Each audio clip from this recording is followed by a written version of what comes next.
Imhotep. Hey, this is Michael Imhotep, founder of the African History Network, host of the African History Network show.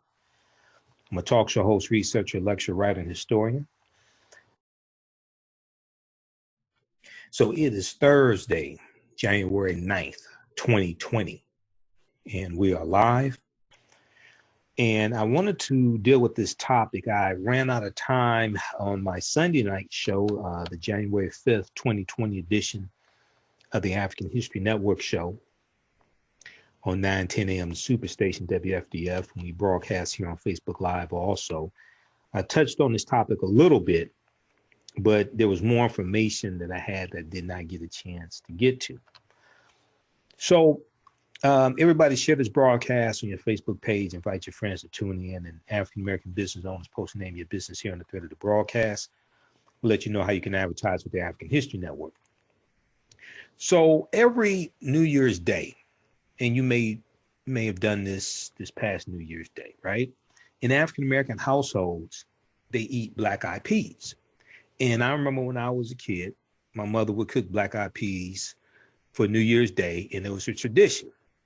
And she said this to bring good luck for the new year, right? So it was something that we did, but I didn't know why we did it, besides my mother singing, oh, we're going to eat black-eyed peas, right? But I didn't know why we did it. But there's a tradition behind this.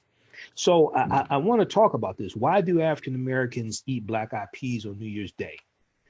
And then also in doing research on this topic, I came across additional information dealing with American foods that we did not know that were actually African foods, okay? And this deals with understanding the transatlantic slave trade. And during the transatlantic slave trade, it was not just Africans who were brought from Africa, but it was also food brought from Africa to America, which also changes America and changes the palates, changes the taste of white Americans as well. All right.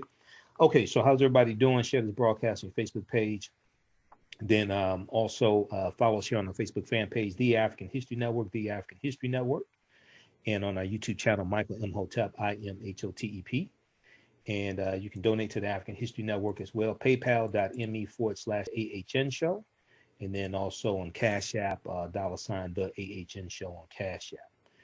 All right, so one of the first articles I saw dealing with this for 2020 was from the Columbus Dispatch, okay, dispatch.com. Black-eyed peas reach deep into African-American tradition. Black-eyed peas reach deep into African-American tradition. And I've been looking at articles from the LA Times, Washington Post, Atlanta Journal-Constitution. There have been a number of articles written about this tradition. Also, blackpast.org has an extensive article dealing with African foods.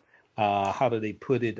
Transatlantic food migration, the African culinary influence on the cuisine of the Americas. It's a very deep, it's like 8 or 9 pages, very deep article, which deals with how African slaves, because they're the ones cooking the food, and because there are also foods brought from Africa, African slaves are changing the taste of their slave masters, okay? Not just the foods that they're cooking and foods they're bringing from Africa, but also the spices, the way they season the food as well. And we see this also in fried chicken. Okay, so there's a deep history behind all of this. All right, so if we look at this article from the Columbus Dispatch, and let me pin this information here also. Okay, if we look at this article from the Columbus Dispatch, it talks about black-eyed peas reach deep into African American tradition. And one of the things it talks about in the article is the first big meal of the new year with a pot of black-eyed peas at its center is deeply entwined with African American culture. Now, Jessica B. Harris is a food historian, and she was also cited in an article I read from National Geographic dealing with African foods that we thought were American foods. But food historian Jessica B. Harris said, eating black-eyed peas on New Year's Day has been done by Black Americans to ensure good luck in the incoming year. And she fondly recalled attending the lively New Year's Day party Maya Angelou held at her home in Harlem, New York, where Black Eyed Peas were served. Jessica B. Harris said, this tradition carries over from the Black American community into the general Southern community in many places and persists in the North as well as a result of the Great Migration. So the Great Migration is going to change this country. And it's important to understand the Great Migration is basically from 1915 to about 1970. 6 million African Americans migrate from the South up north and out west. Prior to the Great Migration, basically 90% of African Americans lived in the South as a legacy of slavery, 246 years of slavery. Okay, so Black Eyed Peas were domesticated in West Africa and carried to the South and the Caribbean in the era of slavery. Food historian Jessica B. Harris said, dried legumes were looked down on as a poor man's food, but the economic scarcities of the Civil War severely impacted the diets of both enslaved Africans and white Southerners. So when we look at the Civil War, 1861 to 1865, the South is going to be destroyed because of the Civil War. Plantations set on fire, bridges knocked out, all different types of things like this. The South is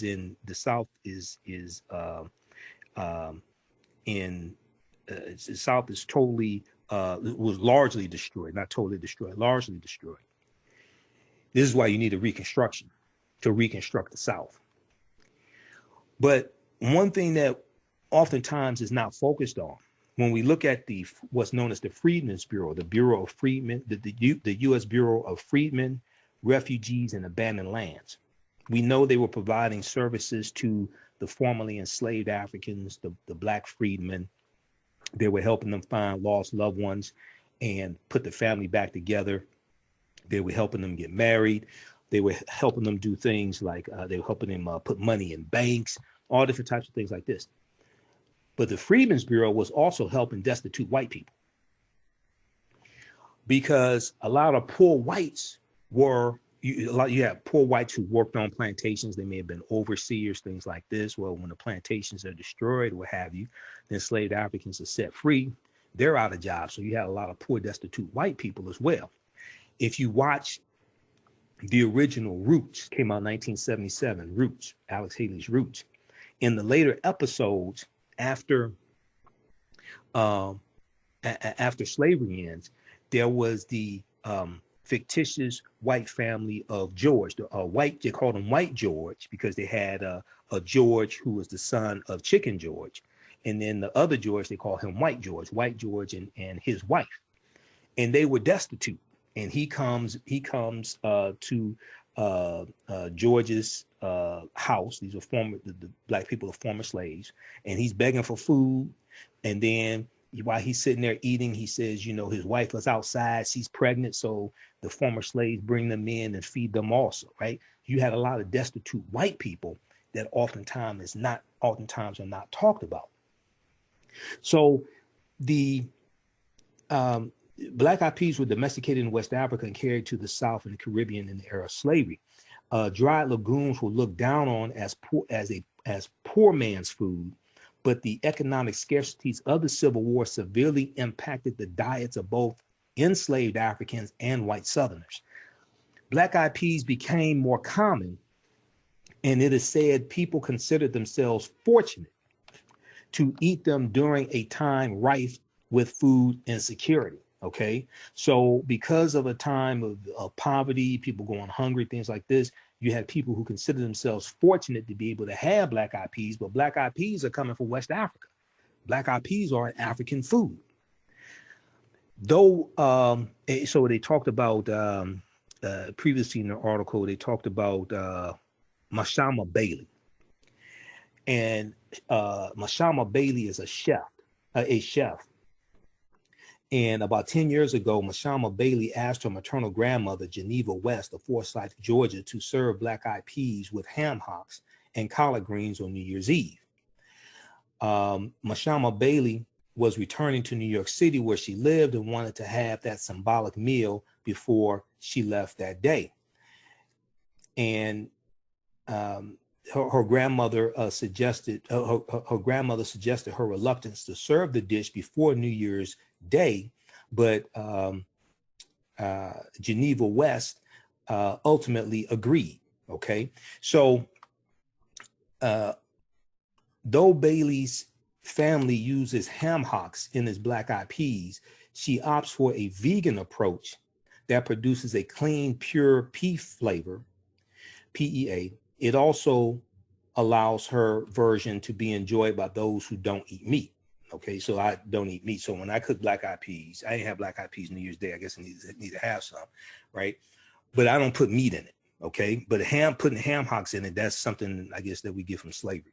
All right, some of us are vegans or vegetarians and don't mess with meat. So we see this tradition practiced by African Americans across the country, not just in the South, across the country on New Year's Day, and there are variations of it also. So Atlanta Journal-Constitution has an article because some people eat collard greens along with black eyed peas. Also, some people eat cornbread. Okay, and eating peas is eating round food. The different types of peas is associated with coins, which is money. Eating cornbread, corn is yellow, is associated with gold. Okay, so both of these deal with prosperity. So Atlanta Journal-Constitution has an article. This is why we eat black eyed peas on New Year's Day. This is why we eat black eyed peas on New Year's Day, from Stephanie Toone, Toone. This is from December 31st, 2019.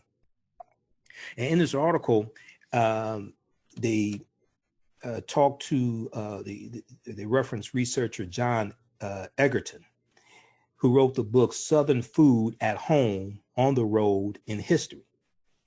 And the article says a few culinary experts have some clues how this tradition came to be, talking about eating black eyed peas and collard greens, okay, on New Year's Day. And we see this a lot in the South, and as Southerners migrate throughout the United States, they take this with them. And John Egerton said black eyed peas are associated with a, quote, mystical and mythical power to bring good luck, end quote. So when I look at different sources for this, black eyed peas are associated with prosperity and good luck. Now, according to a report by Southern Living, the black eyed peas have that lucky reputation reaching all the way back to 500 AD as a part of the Jewish holiday of Rosh Hashanah, which is the Jewish New Year. Now, in an article from USA Today, Linda Palacio, Pelaccio, who is the host of a culinary radio show called A Taste of the Past, Linda Palacio said that peas and other lentils are associated with the holiday, okay, Rosh Hashanah. Eating them along with collards with their green color represent a financially prosperous new year. Okay, so eating lentils, whether you talk about black eyed peas, other types of lentils, along with collard greens that are green, are associated with a financially prosperous new year. If we look at the article from USA Today, let me pull this up. The article from USA Today that they cite is from December 31st, 2019. It's called Eating for Luck on New Year's: Why Foods from Grapes to Peas Promise Prosperity. Eating for Luck on New Year's: Why Foods from Grapes to Peas Promise Prosperity. Okay, and we'll post I'll post the links to these articles here in the thread of the broadcast when we're done. All right, how's everybody doing? African-American business owners speaking of prosperity, right? African-American business owners, post the name of your business here on the thread of the broadcast. Email us at customerservice@africanhistorynetwork.com, customerservice@africanhistorynetwork.com. We'll let you know you can advertise with the African History Network. Then also you can donate to the African History Network. That helps us keep doing the research, stay on the air, broadcast our Sunday night show, pay the bills, etc. $ the AHN show through Cash App, or paypal.me/the AHN show through PayPal, or at our website AfricanHistoryNetwork.com. Click on the yellow donate button. All right, let's continue here. Okay. All right, so when we look at this article here from USA Today, let me flip back over to it. Okay, eating for luck on New Year's, why foods from grapes to peas promise prosperity. They talk about peas and lentils. Round foods resemble coins and money. Okay, Linda Palacio says, eat these symbolic foods, many believe, for a financially successful new year. On the contrary, don't eat the round foods and you could have a year of bad luck, okay? If you eat peas with greens and cornbread, then that's even more auspicious. What with green being the color of money and cornbread calling to mind gold. Black-eyed peas are served with rice in the traditional Southern U.S. dish called Hoppin' John, Hoppin', Hoppin' John, John. So I was looking at articles from Washington Post, things like this. So I keep seeing this dish, Hoppin' John. Now, I didn't know about Hoppin' John. You know, my parents are from the South, but I ain't never ate chitlins. And my mother ate chitlins because she did that out in Tennessee. I had never eaten a chitlin. I have not eaten a chitlin to save my life. But anyway, so black-eyed peas are served with rice in the traditional Southern U.S. dish called Hoppin' John for New Year's Eve. Or the peas can be part of a soup. In Italy, lentils mixed with pork for a lucky dish. So there's also a tradition of eating 12 grapes. Okay, now I didn't know about this. And this is practiced among the Hispanic community, all right? As the tradition goes, believers eat 12 grapes at midnight, one grape for each month of the year. According to one story, the ritual started in Spain around the year 1900, when a grape grower had a bumper crop, okay, said Linda Palacio, and was creative about giving away the surplus. But that history is fuzzy at best, she says. Regardless, stuffing a dozen grapes into one's mouth is a tradition that has spread to citizens of many Latin American countries. Okay, people annually eat the grapes, quote, as fast as physically possible without puking, end quote. All right, so I had never heard of that tradition, but in researching this, there are traditions that different people have, different cultures have in different countries for New Year's Eve, New Year's Day, to bring prosperity and good luck in the new year. And there's also tradition about pork, tradition about noodles, things like that as well. So there's a lot. Check out this article here from, there's a lot more to it.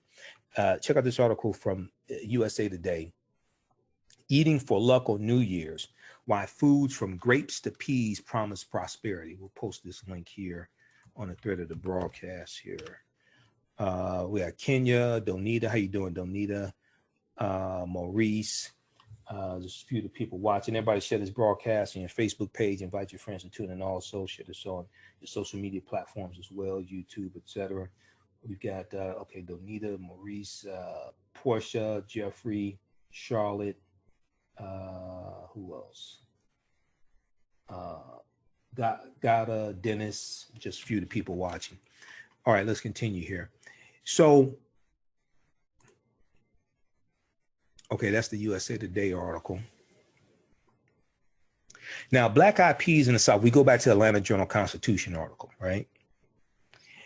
Black-eyed peas in the South, though its roots do not stem from the South, eating black-eyed peas in particular dishes has become a Southern tradition, Linda Palacio said. Black-eyed peas are served with rice in the traditional Southern U.S. dish called Hoppin' John. This is another reference to Hoppin' John for New Year's Eve. Or the peas can be part of a soup. In Italy, lentils mixed with pork for a lucky dish. That tradition of eating the peas with rice is of African origin. That tradition of eating the peas with rice is of African origin. and it became popular in the South later, especially in the Carolinas, because we know a lot of Africans were taking it to the Carolinas. Now, other black eyed peas combinations. Black eyed peas with cornbread represents gold, according to Southern Living. Stew your black eyed peas with tomatoes, and they become a symbol of wealth and health. One unusual but common New Year's Day black eyed peas tradition involves putting actual money in the dish. Now, I never heard of that before. You know, I learned some things. I learned some things doing research. Now, I knew about different foods. I knew about some foods that were actually African foods that became American, but I learned some things in doing research on this also. Some people add, so one unusual but common New Year's Day black eyed peas tradition involves putting actual money in the dish. Some people add to their luck by cooking their pot of peas with a penny or dime inside. Whoever gets the bowl with the coin in it, according to legend, has the best luck for the new year. I hope they don't swallow the dime or the penny, because they're going to have to go. They're going to go to the hospital or something like that, you know. So it's not going to be too lucky if they swallow the dime or the penny. All right. But check out this article from the Atlanta Journal-Constitution. This is why we eat black eyed peas on New Year's Day, by Stephanie Toone, Toone. All right. Now, there was a really good article from National Geographic. And this deals with African foods you thought were American, Okay. And let me see. I want to make sure I'm not skipping over some other article. Oh, LA Times had a good article for many black families. New Year's greens and black eyed peas fill the belly and soul. This is from January 1st, 2020, from LA Times.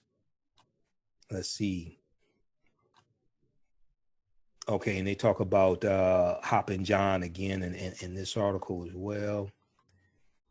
All right, so that's one there's a lot of anecdotes in that one. But this one from National Geographic is a really good historical article. 5 African foods you thought were American. It's likely that something you ate or drank today was first brought to North America by slaves. Now, this is from September 21st, 2016 by Catherine Zuckerman.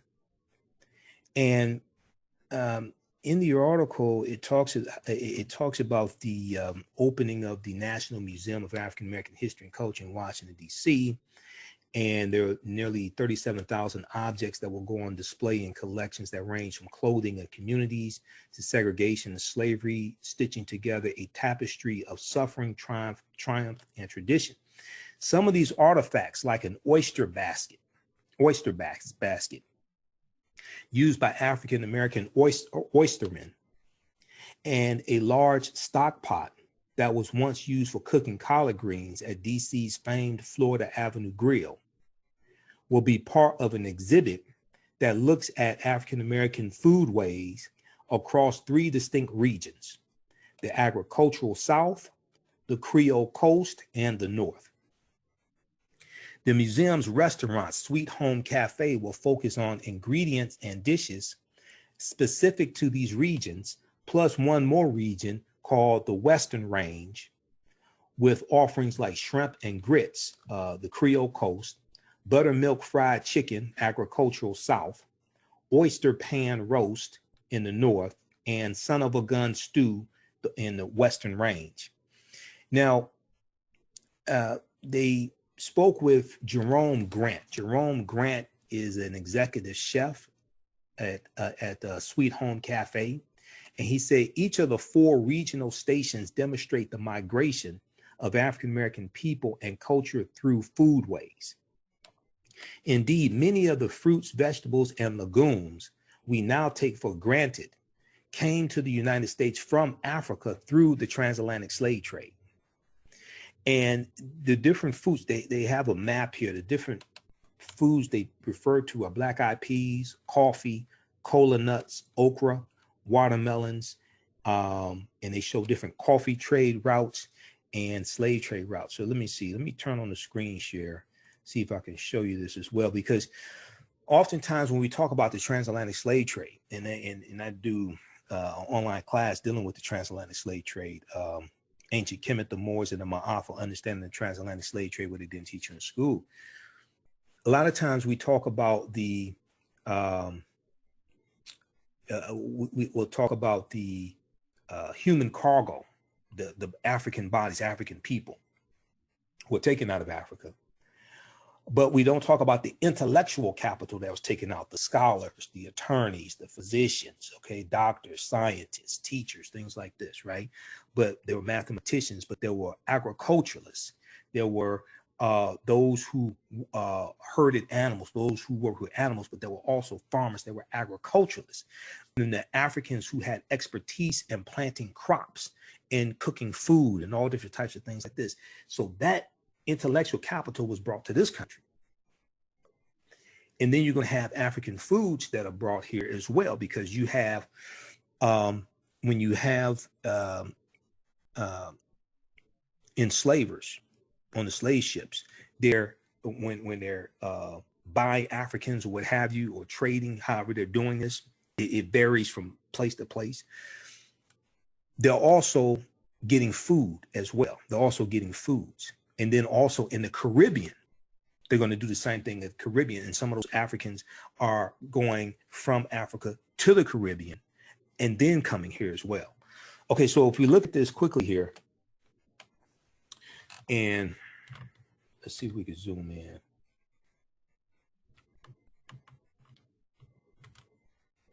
Okay, African food routes to North America.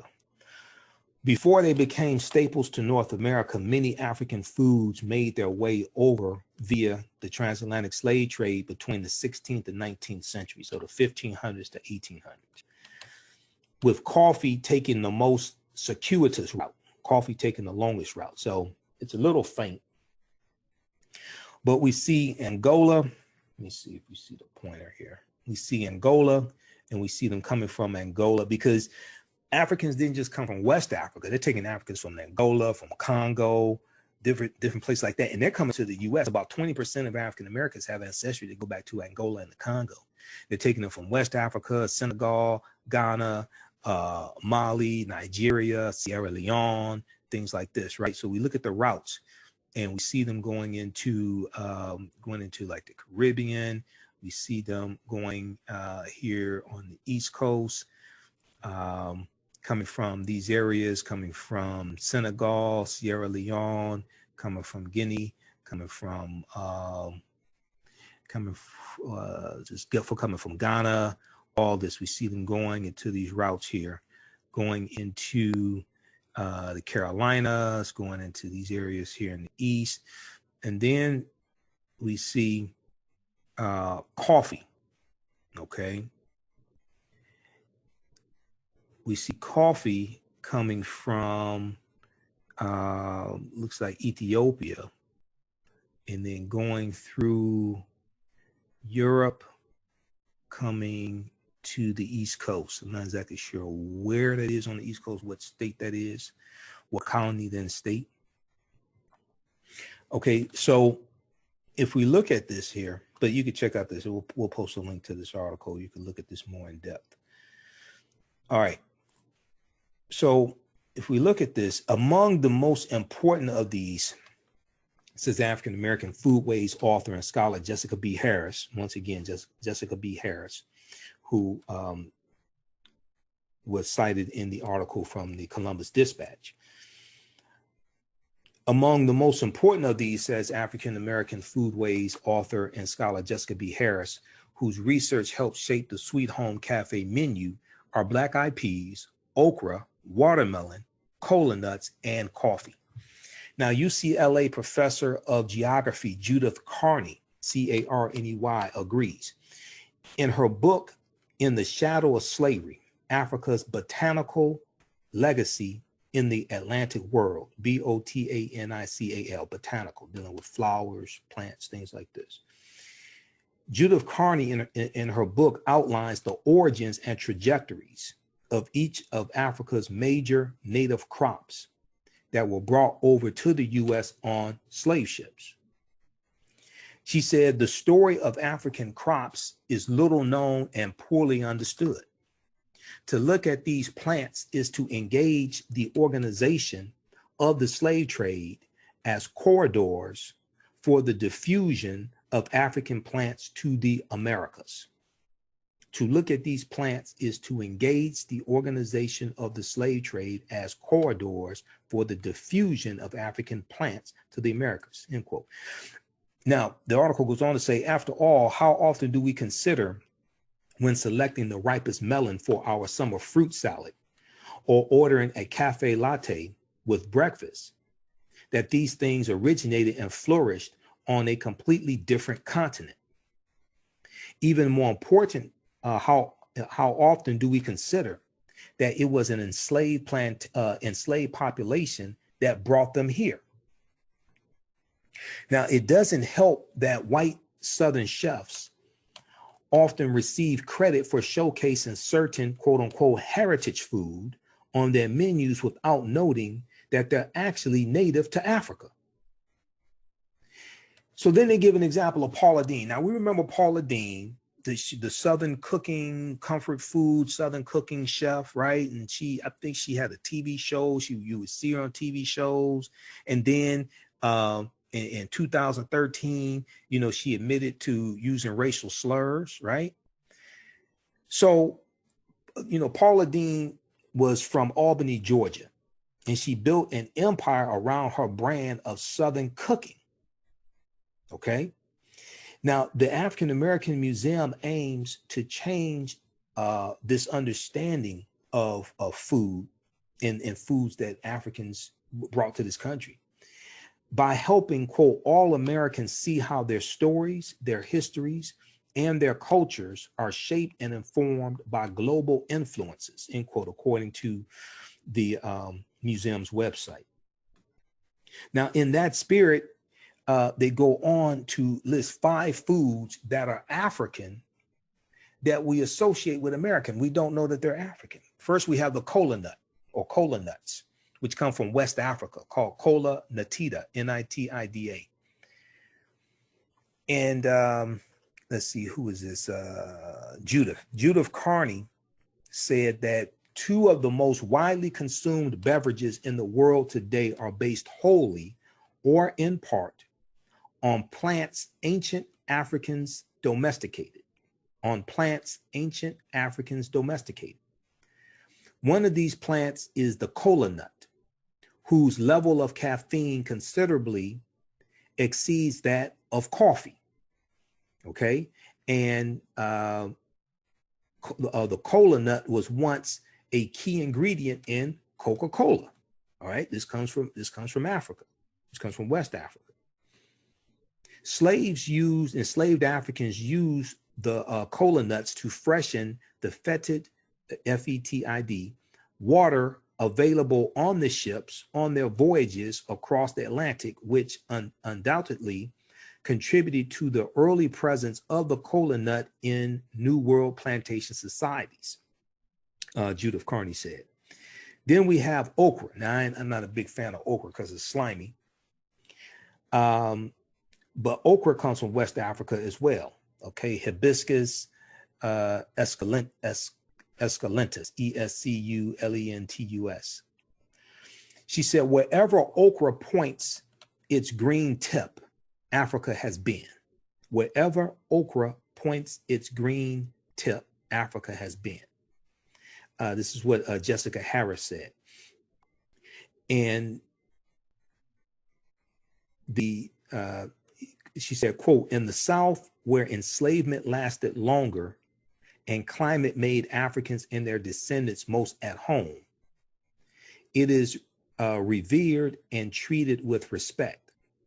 It's an ingredient in the Southern succotashes of many states and reigns supreme in many of the gumbos of New Orleans and Southern Louisiana.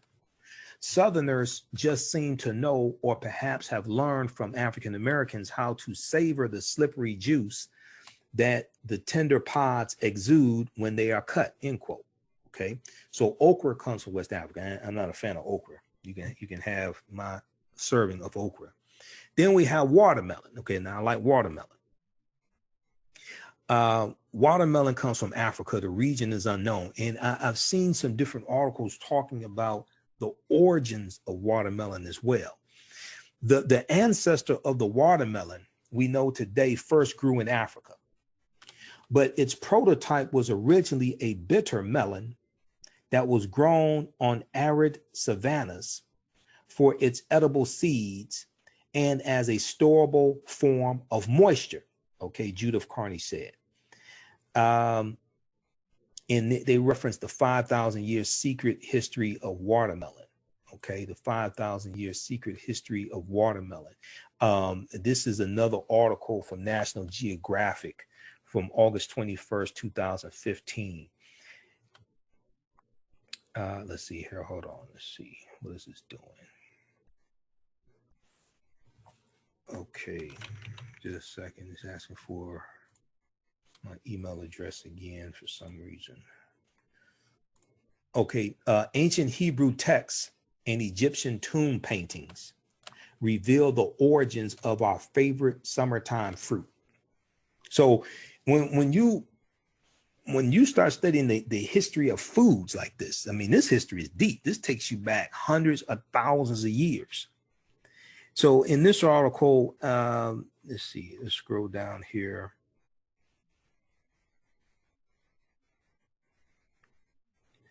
All right, so they talk about a pharaonic fruit, and they say people have been eating watermelons for millennia. We know this because archaeologists found watermelon seeds along with the remnants of other fruits at a 5,000-year-old settlement in Libya. Okay, so 5,000 years ago, Libya was black. All right, for people that don't know. Seeds as well as paintings of watermelons also have been discovered in Egyptian tombs built more than 4,000 years ago, including King Tut's. Okay, one tomb painting in particular stands out. The watermelon depicted in the image is not round like the wild fruit. Instead, it has the now familiar oblong shape, suggesting that it was a cultivated variety. A fair question to ask is why the Egyptians, or the Kemet, or the Kemites, or the Kemet too, because Kemet, K-E-M-E-T, is one of the original names for what we call Egypt. Kemet meaning the land of the blacks. A fair question to ask is why the Egyptians began cultivating wild watermelons in the first place. The fruit was hard and unappetizing, tasting either bitter or bland. Yet somebody at some point said, hey, let's grow more of these. The answer is in the fruit's name, water. Unlike other fruits, watermelons could remain edible for weeks or even months if kept in a cool, shaded area. A National Geographic correspondent visiting Sudan in 1924 saw watermelons being collected and stored this way during the dry season, when they would be periodically pummeled to extract their water. Okay, and then they cite who is this? Paris, last name Paris, Harry Paris. Okay, Harry Paris is a horticulturalist at the agricultural research organization in Israel. And Harry Paris has spent years assembling clues, including ancient Hebrew texts, artifacts in Egyptian tombs, and medieval illustrations that have enabled him to chronicle the watermelon's astonishing 5,000-year transformation. So there's a deep history behind these foods. So when, you know, I did a video, I think I'm gonna have to do it again because it was on my old laptop, and this laptop has a much better camera on it. I did a video dealing with how watermelons became a racist trope, how watermelons became negative for African Americans, because for some African Americans during slavery, we would plant watermelons, and we were allowed to plant watermelons. And for some of us, we could sell them and make some money, even during slavery. we may be enslaved, but we can still plant watermelons and either share what we, for some of us, we could sell the watermelons, make some money, share some of the money with the slave owner, what have you. But after slavery ends, when you're going to have Black freedmen, former slaves who own land, watermelon was one of the crops that we grew because we had experience growing watermelon, and this experience growing watermelon is ancient. But when we were free in growing watermelon, then watermelon became looked at. White people associated that as being something negative because we're free and we're growing watermelons and we can make money off of it. And watermelons for us was a sign of independence. It was a sign that you own land, you could grow this crop, you can make money. So watermelons for us after slavery became a sign of independence. But there's an ancient history, an ancient African history to watermelons as well. Let me see if I can pull up one of these articles that I dealing with watermelons.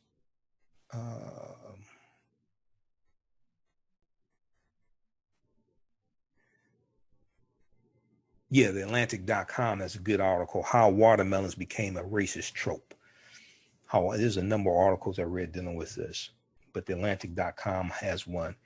How watermelons became a racist trope. Yeah, and so 1916, you have the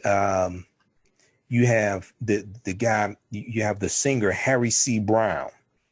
1916, he records a song for Columbia Records called N-Word Love a Watermelon, Ha Ha Ha. That was the name of the song.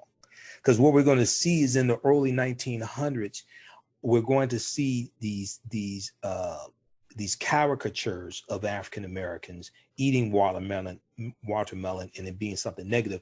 We also see this depicted in the 1915 movie, The Birth of a Nation by D.W. Griffith, which all the negative racist stereotypes of African Americans were depicted in this movie, and they showed them eating watermelon, things like this, right? So there's a whole history of how this 5,000-year-old African fruit that African people had been eating for 5,000 years, how this gets transformed into something negative and racist and part of minstrel shows, things like this, right?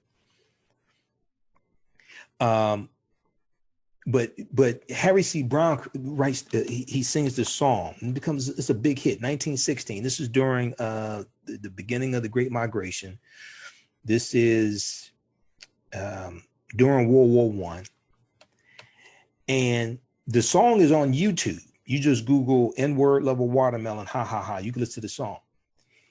The song took the tune from a old folk song called Turkey in the Straw. Turkey in the Straw, I think it was called. And that tune from Turkey in the Straw and Harry C. Brown's song is a popular song that's still played on ice cream trucks today. There was a article from NPR.org. NPR.org had an article dealing with how the famous, what is this called? Okay. I talked about this on my show, man, back in like 2014 when this article came out. Recall that ice cream truck song, We Have Unpleasant News for You, okay? Recall that ice cream truck song, We Have Unpleasant News for You. So then it goes into this history of going from the minstrel shows in the late 1800s to the ice cream trucks in the early 1900s, from the minstrel shows to the ice cream parlors to the ice cream trucks, going into people's neighborhoods, playing music from a previous generation, right? And tapping into that nostalgia and playing music associated with minstrel shows. All right, there's a deep history behind all of this stuff. let me see. Let's pull this up on other computers, see if we can play this song here. So when you hear so when you hear this song on the ice cream truck, right? You know what's going on. Let's see here. Let's pull this up. But also if you go on YouTube, and because like in a couple of my lectures, I played some of this song. N-word level watermelon, ha ha ha. And you have to understand this stuff was commonplace, like early 1900s, things like this. Now we do it to ourselves, and we get Grammy awards for doing that. You know, imagine that. We get NAACP awards, and get the N-word all in our music. But we used to fight against stuff like this. We used to have enough sense to protest against things like this. Now we become complicit in our own dehumanization. Let me see something here. They said, okay.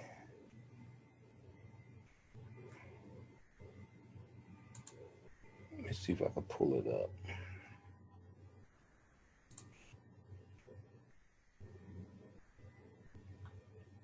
Now this is Turkey in the Straw.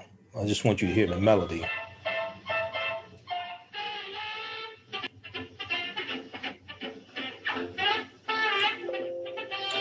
You've all heard that song.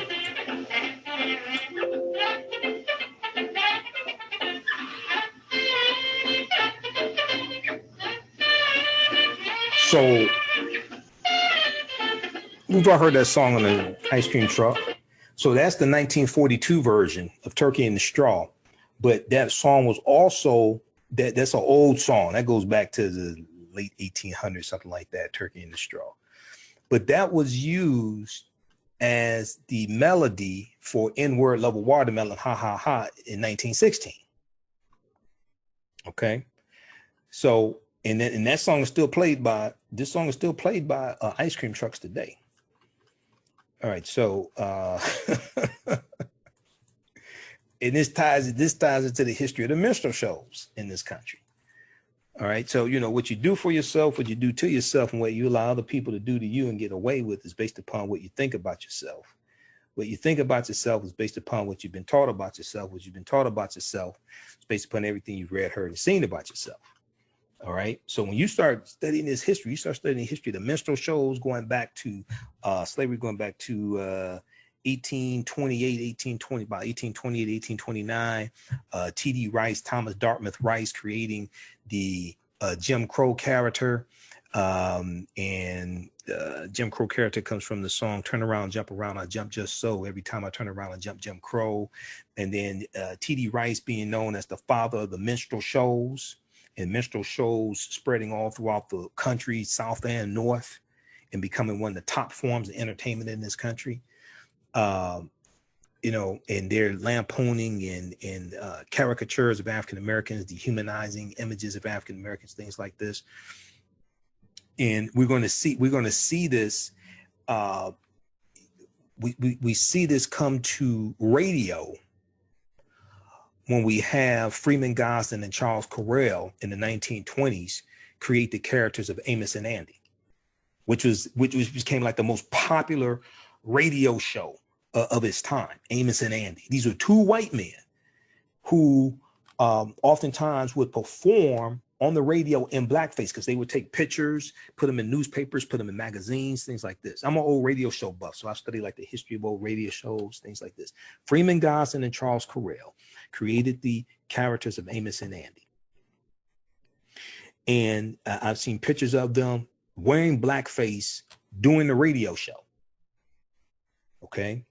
And then when in 1950s, when the radio show came to television, then they couldn't have white men in blackface. So they got African Americans to portray Amos and Andy and Sapphire and Kingfish, things like this, right? And the NAACP rightfully protested against it. You know, I think it only stayed on there a couple of seasons or something like that. They rightfully protested against it. Today, they give image awards to the TV show Empire. We used to protest against TV shows like Empire, okay? Because the Empire to me is like Amos and Andy. It's even worse, to tell you the truth.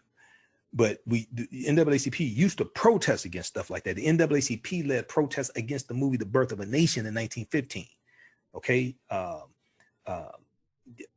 William Monroe Trotter, when it came to Boston, he led protests. There's a documentary called Birth of a Movement on PBS, Independent Lands. And it's about William Monroe Trotter leading protests in 1915 against the movie The Birth of a Nation. We saw Charlotta Bass out in California, who was she was an editor of a newspaper. And she was a member of the NAACP. Out there, they're leading protests all across the country. We're leading protests against this movie, because this movie called Race Riots in the Streets. And if you understand the movie The Birth of a Nation, it was based upon a novel called The Klansman by Reverend Thomas Dixon. And this movie glorified the Ku Klux Klan. It showed the Ku Klux Klan as being the heroes at the end of the movie, putting down a rebellion of former Negro Union soldiers, because the movie takes place during slavery, the Civil War, and Reconstruction. Okay, to make a long story short, because I want to get back to this main topic. The movie The Birth of a Nation came out in 1915, which was the 50th year anniversary of the Civil War ending, chattel slavery ending with the 13th Amendment of December 6, 1865. And all the hatred that the South had for losing the Civil War was shown in that movie. The movie takes place in Piedmont, South Carolina, on the plantation of a doctor, I forgot the doctor's name. But he's a nice, quote unquote, nice slave owner. And there's a scene in the movie. The movie is a silent movie. Okay, it's 3 hours in length. It costs $100,000 to make the movie. Most expensive movie at the time, longest movie at the time. It's on YouTube. You can watch the entire movie. They have captions. Okay, so be prepared. It's a silent movie directed by D.W. Griffith. But the movie was he used filmmaking techniques and shots and things like this that had never been seen before. All right. The movie made the case really to bring slavery back, because this goes to the case that the South was making to maintain slavery. The South was saying that slavery was a system that benefited everybody. They made the case that enslaved Africans were too ignorant to take care of themselves. If you had a benevolent or nice slave master, then the enslaved Africans would become almost part of the family, and he would take care of them and provide food and clothing and shelter for them. Okay. There's a scene where they show the slaves on the plantation singing and dancing and entertaining the doctor and his family. They're sitting on the doctor and his family sitting on the porch, and the little slave children and enslaved Africans are dancing and singing, entertaining them, right?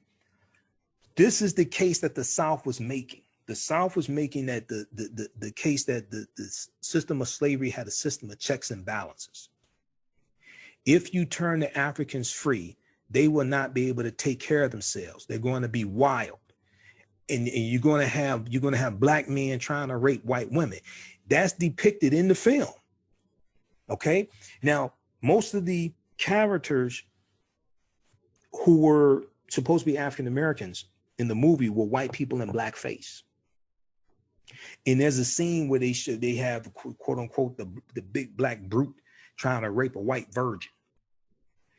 This movie calls Race Riots in the Streets. This movie rejuvenated the Ku Klux Klan in this country, because if you know anything about the Ku Klux Klan had largely died out by 1815. The Klan was severely hurt by the 1871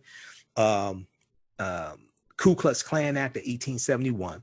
But by 1915, this is 50. So the Klan is founded December 24th, 1865 in Pulaski, Tennessee. Okay, it's founded about a week after the 13th Amendment is ratified, December 18th, 1865.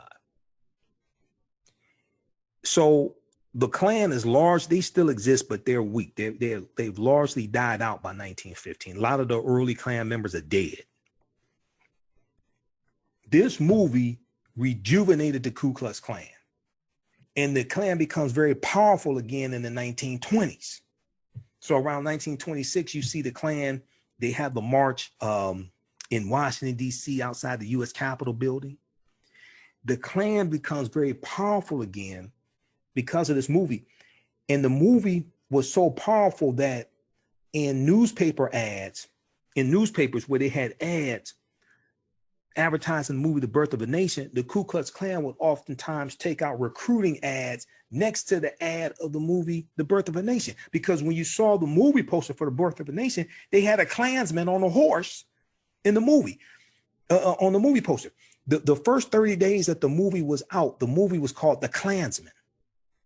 Then the name was changed to Birth of a Nation.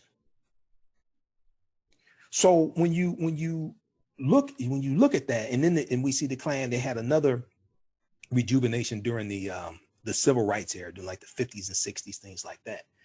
But the movie The Birth of a Nation was a significant movie in the history of this country.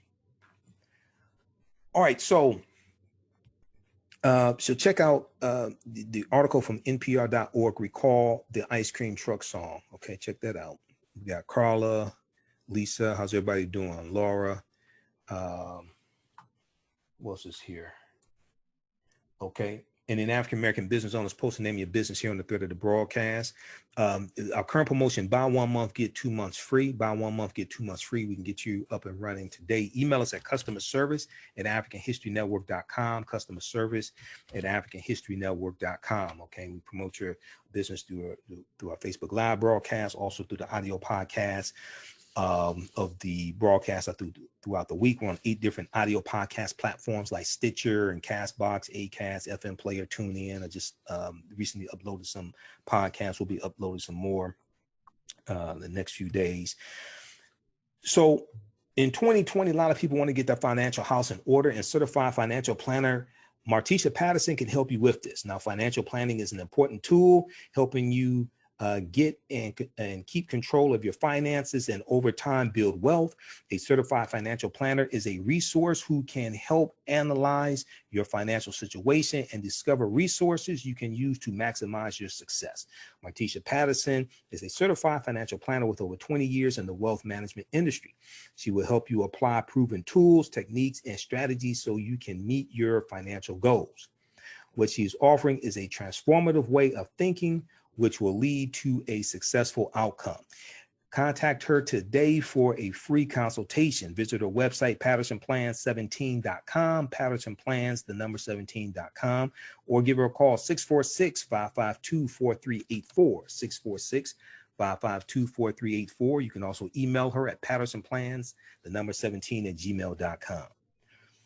Now, for African-American authors, e-commerce store owners, those that sell African garb, jewelry, books, all different types of things like this, contact the African History Network. We can help you market your business and products to African Americans all across the country. Author Teresa Roseman is the author of the book She Remembered Her Path. She Remembered Her Path is available right now on eBay, Barnes & Noble, and Amazon. And it's also can be found on Amazon Kindle. She Remembered Her Path is a book. It is a poem which centers on Sheteria. Sheteria is a woman who finds herself in trouble. She feels she cannot make decisions that were simple in her younger life. The fear is she has stepped off the path she has created and now needs guidance to return to her confident self. Find out what happens to Sheteria in the book She Remembered Her Path, available at eBay, Barnes & Noble, and Amazon.com. All right. So let's go back to the article here. 5 African foods you thought were American. 5 African foods you thought were American. All right. Let's see here. Okay, so we found out that watermelon dates back 5,000 years ago, right? A lot of people didn't know this. Okay, so there's a reason why African Americans like watermelon. okay, is an ancient African food. Okay, let me post this article right here. The 5,000 years secret history of watermelon. There's a reason why African Americans like watermelon. It's an ancient African food. Okay, so let's go back to the previous article here. Let me back up.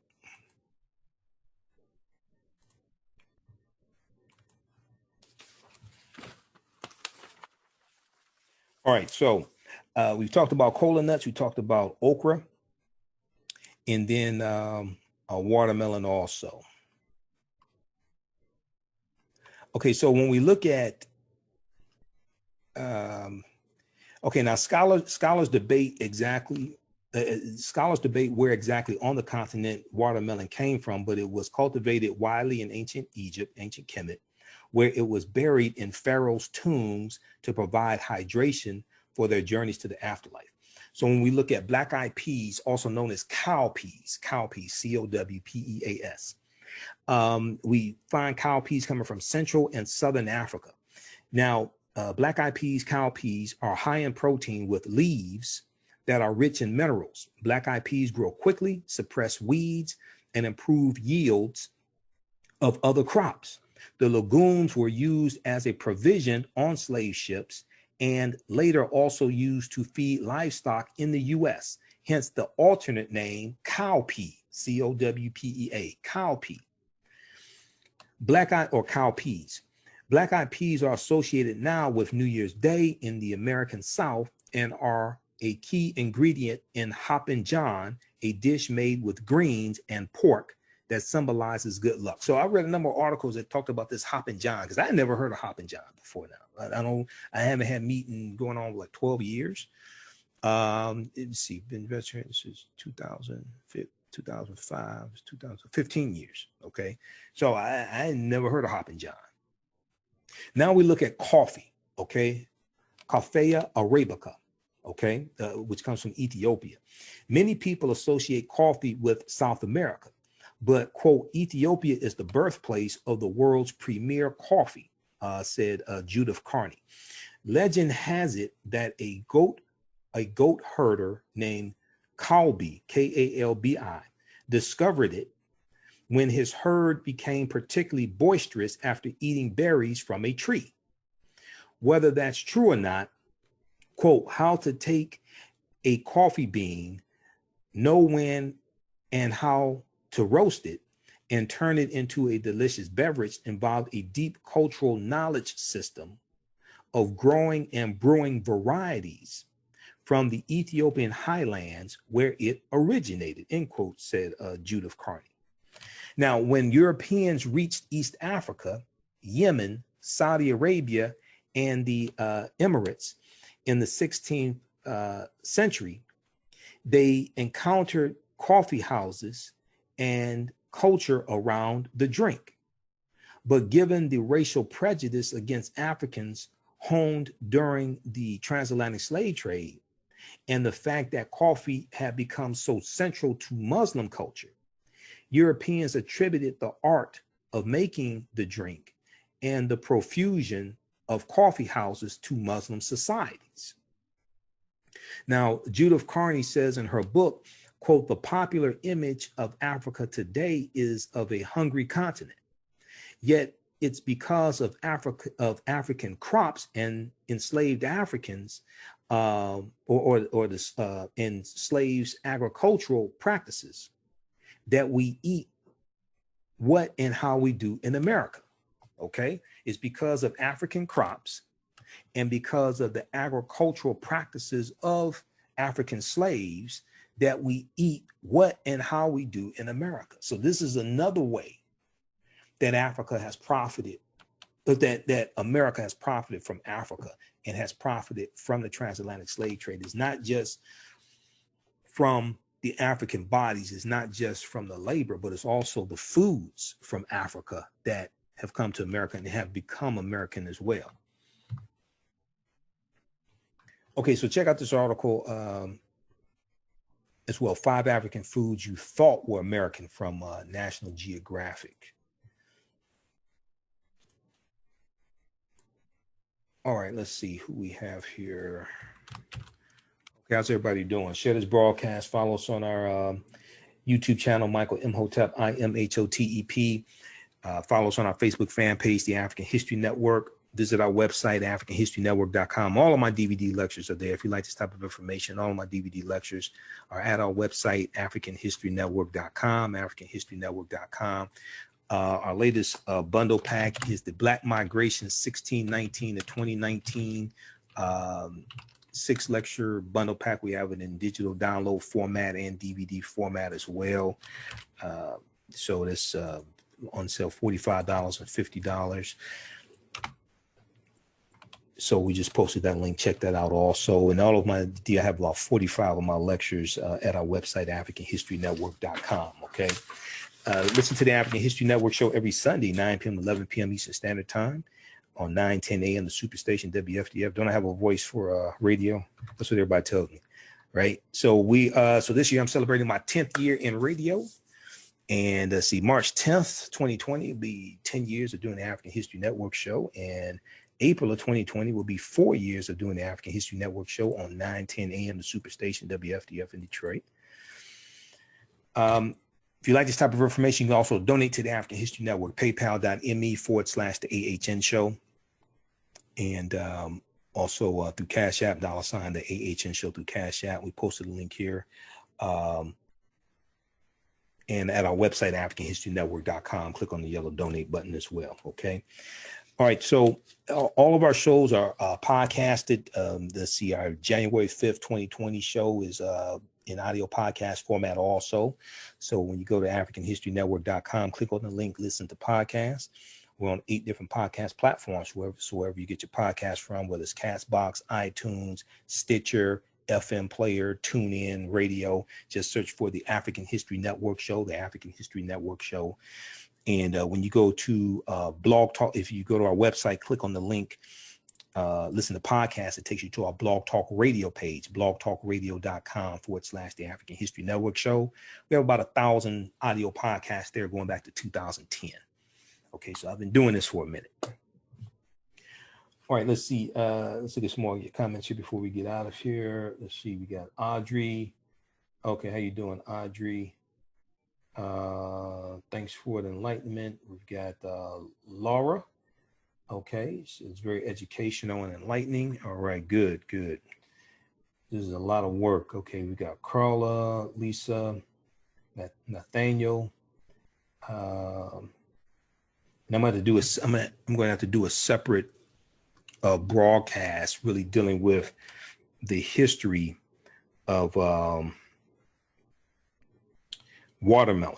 Okay, dealing with the history of watermelon and how watermelon became negative, how watermelon became a racist trope for African Americans. This is a deep history because we grew watermelons on our own land that we owned after slavery and became a sense of independence for us as well. Okay, but that's another presentation. All right, and okay, Sherwin. Let's see here. All right. Okay. So yeah, listen to the African History Network show every Sunday, 9 p.m. to 11 p.m. Eastern Standard Time. And if you want me to do a presentation for your group or organization, email me at customerservice@AfricanHistoryNetwork.com. Customer service at AfricanHistoryNetwork.com. Okay, whether it's for Dr. King Day, whether it's for February African American History Month, we know that's coming up. Email me at customerservice@AfricanHistoryNetwork.com, and we can make that happen. All right. Now, in 2020, a lot of people want to get their credit straight, and RRR Credit Services and Chandra Middleton can help you with this. Are you tired of having poor credit? Are you tired of paying those high double-digit interest rates? Would you like to purchase your dream home one day? If the answer is yes to any of these questions, then RRR Credit Services is your answer. RRR Credit Services is your one-stop when it comes to credit education and repair. They equip you by providing solutions which will enable you to rebuild your financial future. The affordable cost to become a new client is just $30 for the first month. Take the first step by giving them a call at 1-800-607-1989, 1-800-607-1989 for a free credit consultation. Don't delay and begin your RRR score program today. You can also visit their website, rrrcreditservices.com, and it'll be either Chandra Net or one of her staff that will help you with this. And let them know you found out about this from the African History Network. All right, guys, look, hey, we have to get out of here. Remember at the African History Network, we focus on educating, empowering, and inspiring people of African descent throughout the diaspora and around the world, because right now it's corrects wrong behavior. What you do for yourself, what you do to yourself, and what you allow other people to do to you and get away with is based upon what you think about yourself. What you think about yourself is based upon what you have been taught about yourself. Remember, right now it's corrects wrong behavior. It's not over till we win. Wakanda forever. We'll talk to you next time.